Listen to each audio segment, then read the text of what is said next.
अल्हम्दुलिल्लाहि वस्सलातु वस्सलामु अला रसूलिल्लाह अम्मा बाद। सामीन महतरम, आज का हमारा सबक इंशाअल्लाह सिफ़ातुल हुरूफ के हवाले से है। गुज़िश्ता सबक में हमने उसूल मखारिज पढ़े थे और सीखे थे। आपने अगर वो वीडियो नहीं देखी तो आप जाके वो ज़रूर देखें ताकि आपको उसूल मखारिज का मालूम पड़े। इंशाअल्लाह आज के सबक में हम सिफ़ातुल हुरूफ पढ़ेंगे।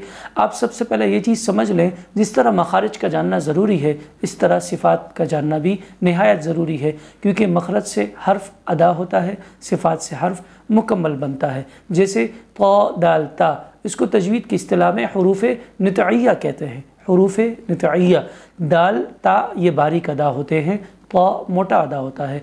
दाल ता की तरह हम ता को भी बारीक अदा कर दें तो मखरज से तो हर्फ अदा हो गया, क्योंकि तीनों का मखरज एक है, लेकिन सिफ़ात की रियायत न रखने की वजह से यह हर्फ मुकम्मल नहीं हुआ बल्कि हर्फ नाक़िस रहा। इसलिए सिफ़ात का जानना भी निहायत ज़रूरी है। सिफ़त किसे कहते हैं? सिफ़त कैफ़ियत का नाम है। सिफ़त कैफ़ियत का नाम है, यानी हर्फ को अदा करते वक्त पाई जाने वाली कैफ़ियत को सिफ़त कहते हैं। जैसे मोटा पढ़ना, बारीक पढ़ना। तो सिफ़ात की दो किस्में हैं, सिफ़ात लाज़िमा, सिफ़ात आरिज़ा। सिफ़ात लाज़िमा उस कैफ़ियत का नाम है कि अगर वो हर्फ में अदा ना हो तो हर्फ ना रहे बल्कि हर्फ नाक़िस बन जाए।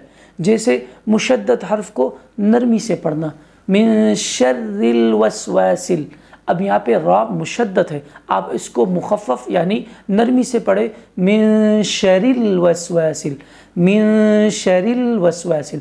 तो इस तरह की कैफ़ियत को सिफ़ात लाज़िमा कहा जाता है और इस तरह की गलती को लहने जली कहा जाता है। लहने जली बड़ी गलती को कहते हैं, क्योंकि इससे माना में काफ़ी तब्दीली वाक़ई हो जाती है। सिफ़ात आरिज़ा किसे कहते हैं? उस कैफ़ियत का नाम है कि अगर वो हर्फ में अदा ना हो तो हर्फ तो बाकी रहे लेकिन हर्फ की खूबसूरती ख़त्म हो जाए, या दूसरे लफ्ज़ों में आप ऐसे समझें जिससे आवाज़ का हुस्न ख़त्म हो जाए, जिससे आवाज़ का हुस्न ख़त्म हो जाए। जैसे रा को मोटी पढ़ना चाहिए लेकिन मोटी पढ़ने की जगह आप बारीक पढ़ ले, जैसे अलम तरा, अलम तरा।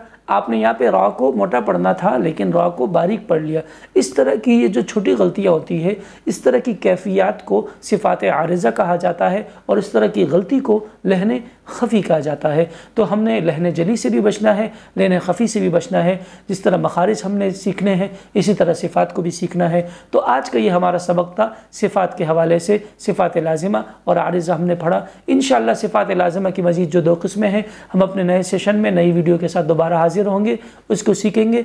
तब तक के लिए आप हमें इजाज़त दीजिए। फ़जज़ाकुमुल्लाहु खैर। वस्सलामु अलैकुम व रहमतुल्लाहि व बरकातुहू।